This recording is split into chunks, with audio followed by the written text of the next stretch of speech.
A paz do Senhor Jesus. Eu quero dividir com você uma gloriosa porção da palavra de Deus. Uma passagem que eu gosto muito, que é Filipenses capítulo 1, a partir do versículo 12. E diz assim, Paulo falando: E quero, irmãos, que saibais que as coisas que me aconteceram contribuíram para maior proveito do Evangelho. De maneira que as minhas prisões em Cristo foram manifestas por toda a guarda pretoriana e por todos os demais lugares.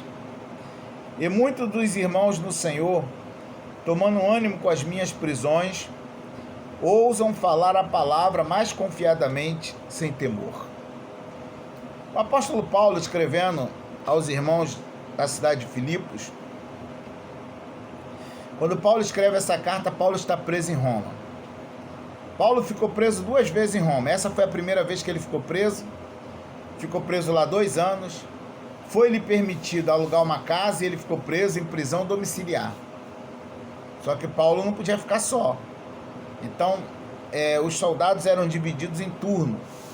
Vamos supor, um chegava lá para ficar com Paulo 6 horas da manhã, ia de 6 às 2. O outro ia de 2 às 10 da noite. O outro ia de 10 da noite às 6 da manhã. Ou um ia de 6 da manhã às 6 da tarde, o outro ia de 6 da tarde às 6 da manhã. Então, tinha no mínimo por dia 2 soldados ali se revezando, tomando conta de Paulo, porque ele era um prisioneiro. É por isso que Paulo está dizendo que ele pregou ali, quando ele fala: as minhas prisões foram manifestas por toda a guarda pretoriana, significa que cada soldado que ficava ali com Paulo era evangelizado.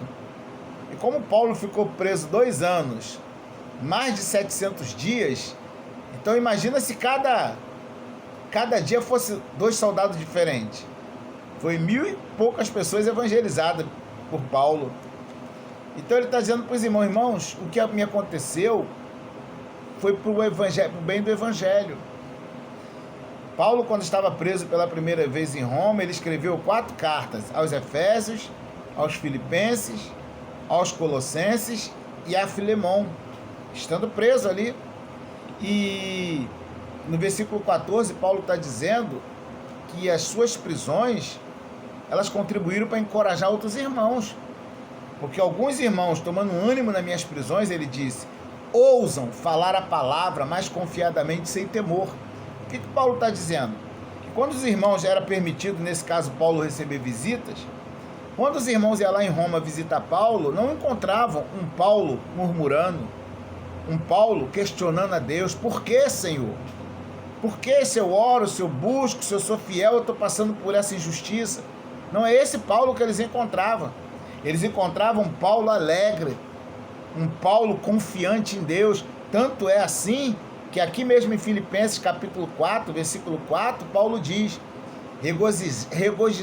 regozijai-vos sempre no Senhor. Outra vez digo, regozijai-vos, ou seja, se alegra em Deus. Porque Paulo era um homem de visão espiritual. Essa semana nós estávamos numa pequena live com alguns irmãos e o assunto abordado foi o prazer do sofrimento. Se era bom sofrer por amor a Cristo. E quando nós abordávamos esse tema, nós não estávamos abordando o processo, mas nós estávamos abordando o propósito. Porque o processo do sofrimento é doloroso. Quem é que gosta de sofrer? Seja sincero. Se Deus falasse para você, tudo que você me pedir hoje, daqui para frente vai ser a sua vida. A gente só ia pedir coisa boa. Você não ia pedir: eu quero ser caluniado pelo Evangelho. Será que você ia pedir? Eu quero tomar tapa na cara por causa do Evangelho. Eu quero ser preso por causa do Evangelho. Será que a gente ia pedir isso? Acredito que não. A gente ia pedir que tudo desse certo, que nossos filhos fossem todos... Não é pecado algum desejar isso, tá? Eu também desejo isso. Mas que tudo desse certo, que as nossas finanças estivessem alta, a nossa saúde 100%, que todos os nossos projetos e sonhos se realizassem, seria o que nós pediríamos. Mas muitas das vezes, por causa do Evangelho, aqueles que são obedientes à palavra de Deus, ao invés disso, sofrem. Ao invés de terem todos os seus projetos e sonhos realizados, sofrem. Porque o Evangelho que era pregado para a igreja primitiva não é o mesmo que se prega hoje. No passado, quando se falava de fé, Hoje as pessoas colocam a fé como uma chave. Se você tiver fé, a porta vai se abrir. Se você tiver fé, Deus vai fazer, Deus vai realizar seu sonho. Hoje é assim que colocam a fé. Mas no passado a fé não era apresentada como uma chave. A fé era apresentada como um escudo para te proteger. Tanto é assim que Paulo aos Efésios, ele coloca no capítulo 6 de Efésios, ali a partir do versículo 10, quando Paulo fala da armadura de Deus, a fé é apresentada como escudo. A fé era explorada da seguinte maneira: ainda que você perca tudo, não perca a sua fé, não negue o seu Deus. Porque os discípulos de Jesus, eles ouviram da própria boca do Senhor Jesus dizendo para eles: vão matar alguns de vós, cuidando de estarem fazendo serviço para Deus. Vão odiar vocês assim como me odiaram. Vão perseguir vocês assim como me perseguiram. João 16:33, no mundo tereis tribulações, mas tende bom ânimo. Ou seja, não perca a fé, porque eu venci o mundo. E se eu venci, tem vitória para vocês. Aonde? Na eternidade. Porque o propósito de Deus não é aqui. As bênçãos do Senhor para a nossa vida, claro que aqui enquanto estamos o Senhor cuida de nós, mas a bênção maior é na eternidade. Tanto é assim que Jesus dizia assim: não junteis tesouro na terra, mas no céu. Porque os tesouros da terra são temporais, são passageiros, mas os do céu são eternos.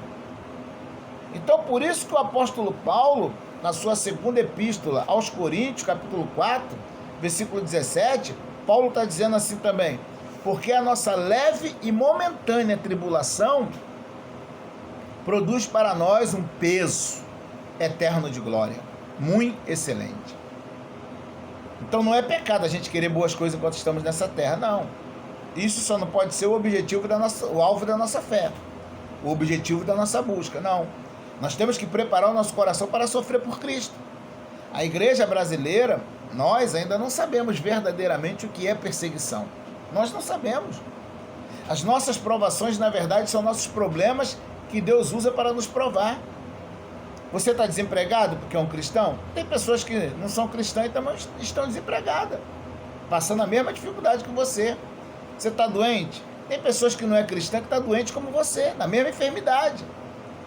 Está com problema no casamento, a mulher foi embora, o marido foi embora. Tem pessoas que não são cristãos que estão passando pela mesma provação, pela mesma situação. Então, irmãos, os nossos problemas se tornam nossa provação. Agora, provação mesmo por amor a Cristo é o que esses homens passaram no passado e que alguns irmãos passam hoje.